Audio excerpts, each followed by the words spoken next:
आज की हमारी कहानी का शीर्षक है धन की शक्ति।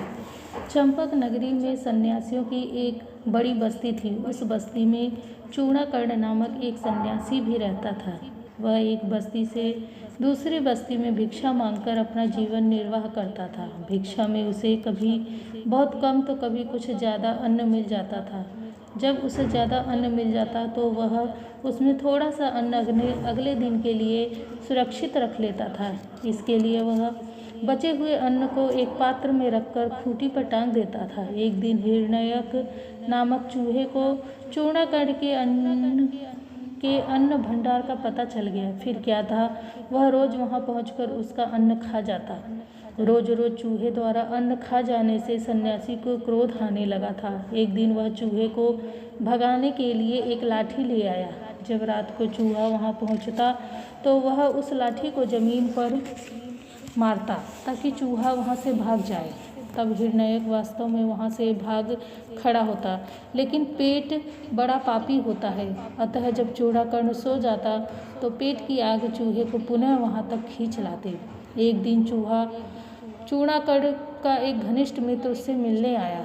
उसका नाम वीणाकर्ण था।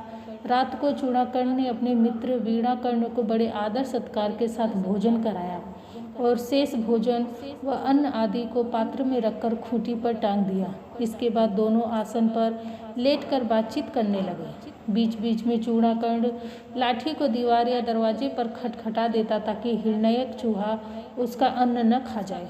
चूड़ाकर्ण के ऐसा करने से वीणाकर्ण को लगा कि उसका मित्र बातों में रुचि नहीं ले रहा है। उसने इसे अपना अपमान समझा और मौन धारण कर लिया। इस पर चूड़ाकर्ण ने कहा, मित्र चुप क्यों हो गए? अपनी बात जारी रखो, मैं ध्यान से सुन रहा हूँ। वस्तुतः यह बात है कि मैं एक चूहे से तंग आ गया हूँ, इसलिए लाठी खटखटाकर उसे भगाने का प्रयास करता हूँ। वह शैतान चूहा मेरा बचा हुआ अन्न खा जाता है, जिसे मैं एक पात्र में रखकर खूंटी पर टांग देता हूँ। यह सुनकर वीणाकर्ण उठ बैठा और खूंटी पर टंगे हुए अन्न पात्र को देखते हुए बोला, आश्चर्य है मित्र कि वह चूहा इतना ऊपर कैसे चढ़ जाता है, जबकि चूहे में बहुत कम शक्ति होती है। हाँ, बात तो आपकी ठीक है वीणाकर्ण, लेकिन मैं करूँ भी तो क्या?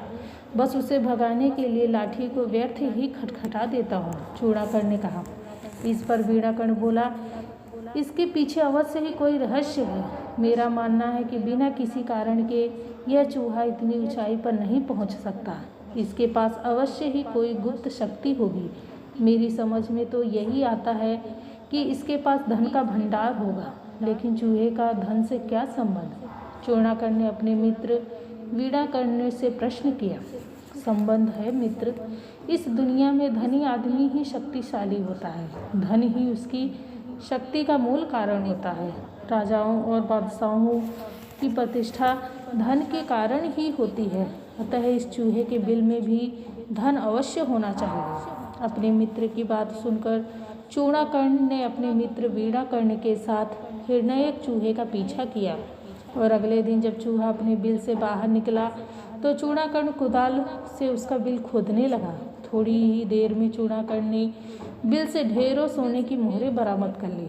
दोनों उस खजाने को पाकर फूले नहीं समा रहे थे, लेकिन उसी दिन से हिरण्यक चूहे का बल, उत्साह और सामर्थ्य सब कुछ घटता चला गया।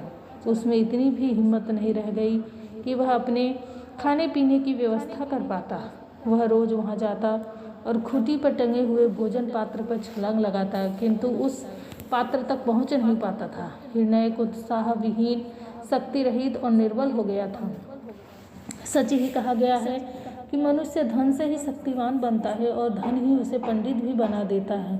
धनवान को कोई भी बुरा नहीं कहता। जिसके पास धन होता है उसके हजारों मित्र बन जाते हैं और धन न रहने पर सभी उसे छोड़कर चले देते हैं। यही दशा उस चूहे की हुई है। उसके पास से धन का जाना ही था कि उसकी शक्ति, सामर्थ्य और उत्साह सब कुछ चला गया। आज की कहानी से हमें यह शिक्षा मिलती है और ये धन ही जीवन में लोगों को मान सम्मान देता है।